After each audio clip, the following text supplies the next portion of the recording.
Hello everyone, welcome to Move to Study. This is the video for class 8 from Shrijan ICSE Biology.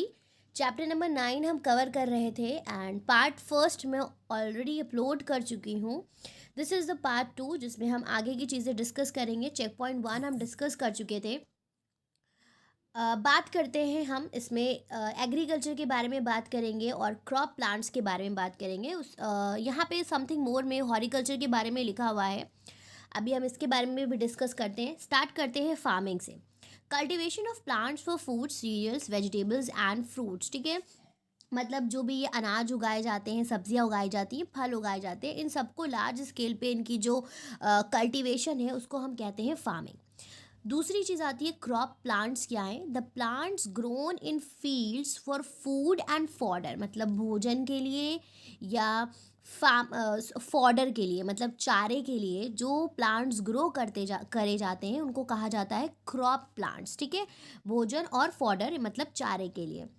Growing crops plant is agriculture. अब देखो, ये जो crop plant को grow करना है उसी को ही कहा जाता है agriculture. While growing fruits, vegetables and ornamental plant is called a horticulture.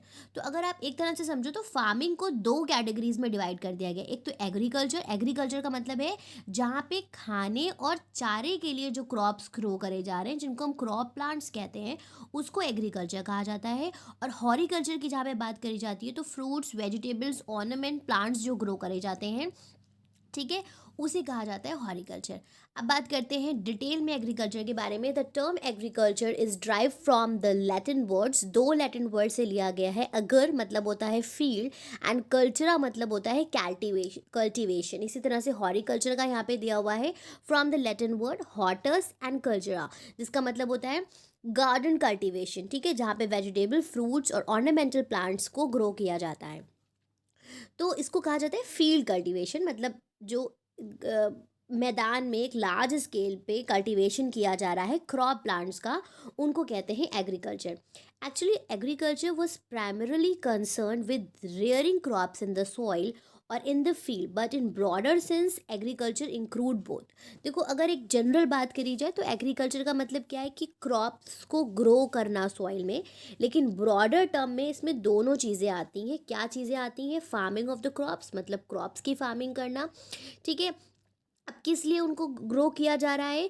Serials, vegetables and fruits, ताकि ये सारी चीज़ें हम यील्ड कर सकें. और दूसरी चीज़ है rearing of animals for obtaining food, wool and other products. मतलब उन वहाँ पे एनिमल्स की भी रेयरिंग होती है ताकि उनके जो प्रोडक्ट्स हैं वो हमको मिल सके. तो एग्रीकल्चर में दोनों चीज़ें आ जाती हैं. Farming of crops and animals को चराना, रेयरिंग करना भी उसमें आ जाता है. Usually agriculture, crop production and farming are used as synonyms. ठीक है, तो अगर एग्रीकल्चर, क्रॉप प्रोडक्शन और फार्मिंग की बात हो तो इनको हम एज ए सिनोनिम्स भी यूज़ कर सकते हैं कि इन सब का मतलब कहीं ना कहीं एक ही है. Activities carried out by farmers for raising crops are called agriculture practices. अब जो भी एक्टिविटीज़ फार्मर्स करते हैं अपने क्रॉप को ग्रो करने के लिए, उनको एग्रीकल्चर प्रैक्टिसेस कहा जाता है. And the tool use during these practices are known as agriculture implements. और जो भी टूल्स वो यूज़ करते हैं, ठीक है, खुदाई के लिए, प्लाइंग के लिए, डिफरेंट डिफरेंट उनके पास टूल्स होते हैं, उन टूल्स को कहा जाता है एग्रीकल्चर इम्प्लीमेंट्स. आगे देखते हैं क्रॉप्स एंड क्रॉप प्लांट्स क्या हैं. When plant of only one type are cultivated on a large scale at a vast stretch of land, it is called a crop. कोई भी एक, मानो गोभी का है तो पूरी दूर तक के गोभी का ही खेत है, तो उसको क्रॉप कहा जाता है. और इस तरह के प्लांट्स को ही क्रॉप प्लांट्स कहते हैं. अभी हमने ऊपर भी बात करी थी कि क्रॉप प्लांट्स क्या हैं, जो कि फूड और फॉडर के लिए जिनको ग्रो किया जा रहा है. ठीक है, तो वो आते हैं क्रॉप प्लांट्स की कैटेगरी में. For example, crop of maize means only maize plants are grown in the field. तो अगर क्रॉप मेज लिखा हुआ है या क्रॉप ऑफ मेज लिखा हुआ है तो उसका मतलब क्या है कि उस पूरे फील्ड में सिर्फ आपको मेज का ही, आप लोगों ने देखा भी होगा जनरली जो खेत होते हैं उसमें एक लार्ज स्केल पे किसी एक ही तरह की जो क्रॉप होता है उसको ग्रो किया जाता है. अब हम लोग आ जाते हैं टाइप्स ऑफ क्रॉप्स पे। तो थोड़ा सा इम्पॉर्टेंट है, इसको ध्यान से समझिएगा। Crop raised by man fall into following categories. अब जो क्रॉप्स हैं उनको कुछ कैटेगरीज में डिवाइड किया गया है। सबसे पहले food crops. These are the crops grown for the purpose of food. For example cereals, ठीक है, जो भी अनाज है जिसमें ये सारी चीज़ें आ जाती हैं, बाजरा है, रागी है, गेहूँ है, ठीक है, all these things, cereals, oats and everything, ठीक है। ओट्स, हाँ, कह सकते हैं आप। पल्सेस हैं, ऑयल सीड्स हैं, वेजिटेबल्स हैं, फ्रूट्स हैं, फूड क्रॉप्स जिनको खाने के पर्पस के लिए ग्रो किया जाता है उनको कहते हैं फूड क्रॉप्स। उसके बाद आता है cash crops. These crops are grown for commercial purposes for immediate sale to earn money rather than to use by the grower, ठीक है। अब देखो कैश क्रॉप्स क्या होते हैं, जो लार्ज स्केल पे क्रॉप्स को ग्रो किया जा रहा है उनको बेचने के लिए, मतलब जो ग्रो करता है वो उसको यूज़ नहीं करता, वो डायरेक्टली उसको सेल कर देता है। ऐसे क्रॉप्स होते हैं कैश क्रॉप, जैसे sugar cane, beet root, cotton, jute, hemp, oil seed, spices, tea etcetera, बहुत सारे जिनको जिनको ग्रो करने का पर्पस। अब जैसे वेजिटेबल्स वगैरह तो आप यूज़ भी कर सकते हो सेल करने के अलावा भी, लेकिन ये सारी जो चीज़ें हैं जिनका पर्पस यही हो कि उसको बेचने के लिए, ताकि हम उससे अर्न कर सकें, तो वो सभी आपके आ जाते हैं कैश क्रॉप की कैटेगरी में। Horticulture crops. These crops include the vegetables, fruits, flowers for decoration and ornamental non flowering plants. तो इसमें क्या आते हैं हॉरिकल्चर में, अभी हम लोगों ने पीछे भी डिस्कस किया था कि हॉरिकल्चर में क्या, तो इसमें जो भी आपके क्रॉप्स आते हैं, वेजिटेबल्स हैं, फ्रूट्स हैं, इनको ग्रो किया जाता है। फ्लावर्स जो डेकोरेशन के लिए, फ्लावर्स की जो कल्टीवेशन है वो आएगा आपका हॉरिकल्चर क्रॉप्स में। उसके अलावा ऑर्नामेंटल नॉन फ्लावरिंग प्लांट्स, मतलब वो पेड़ जिसमें फ्लावर्स नहीं निकलते, जैसे बहुत सारे एग्जांपल्स हैं, ज्यू प्लांट है जो घरों में रखे जाते हैं डेकोरेशन के लिए, ये सभी इनका जो कल्टीवेशन है वो आता है हॉरिकल्चर में। उसके बाद हम आ जाते हैं, नीचे चार्ट दिया हुआ है, यहाँ पे वही क्रॉप टाइप्स हैं एंड क्रॉप प्लांट्स के बारे में लिखा हुआ है, इसको भी हम एक बार देख लेते हैं। फूड क्रॉप्स जो हमने अभी बात करी थी, जो खाने के पर्पस से ग्रो करे जा रहे हैं, तो सीरियल्स जिसमें गेहूँ, राइस, मेज़, मिलेट, बार्ले, ये सारी चीज़ें आती हैं। पल्सेस सारी हर तरह की दाल है। उसके बाद ऑयल सीड्स जिसका तेल निकाला जाता है, सरसों, ground nut, soybean, castor, flax seed, etcetera etcetera, तो ये सभी आपके आते हैं फूड क्रॉप्स में। उसके बाद कैश क्रॉप्स हमने बात करी थी कि जो कमर्शियल स्केल पे जिनको ग्रो किया जा रहा है ताकि उसको फ़ौरन ग्रो करके हम उसको बेच सकें, तो उसमें हमारे पास एग्जाम्पल आते हैं fibre, cotton, jute,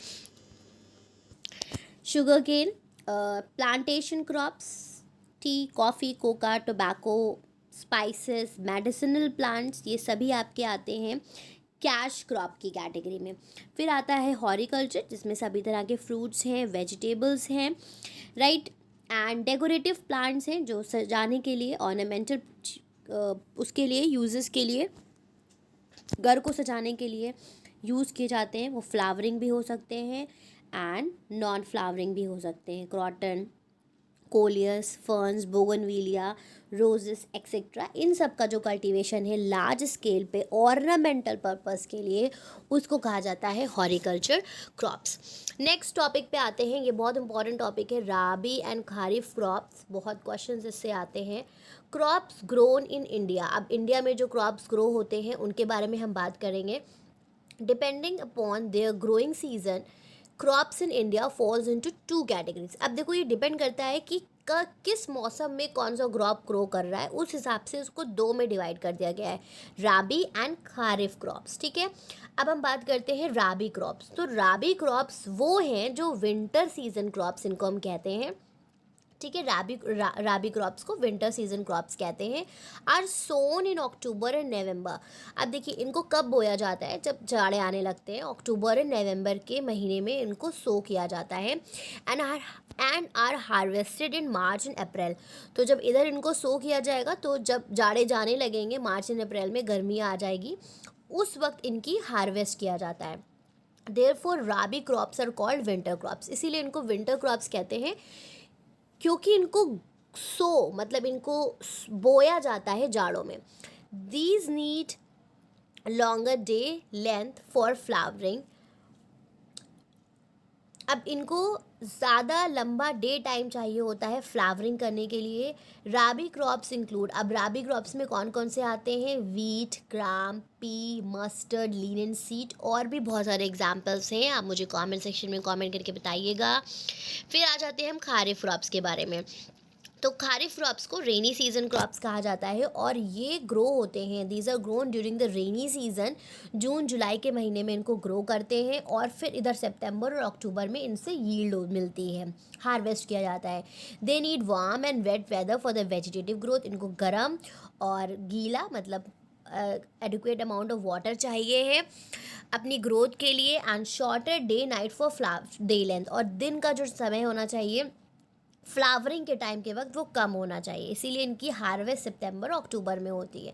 kharif crops include paddy, rice, maize, groundnut, jowar, bajra, pulses, soybean etcetera etcetera. अब हम आ जाते हैं एक्टिविटी 5 पे. To visit a nearby crop field for making a crop herbarium. तो इसके लिए आपको क्या चाहिए है? हर्बेरियम किट चाहिए है. एंड प्रोसीजर रीड कर लेते हैं, समझ लेते हैं. Let your teacher organise a visit to some of the field. आप खुद ही अपने गांव जाइए और वहाँ आप जाके रेनी सीजन में अगस्त और सितंबर के महीने में जाइए एक बार, और एक बार जाइए विंटर में, और ऑब्जर्व करिए क्रॉप्स को.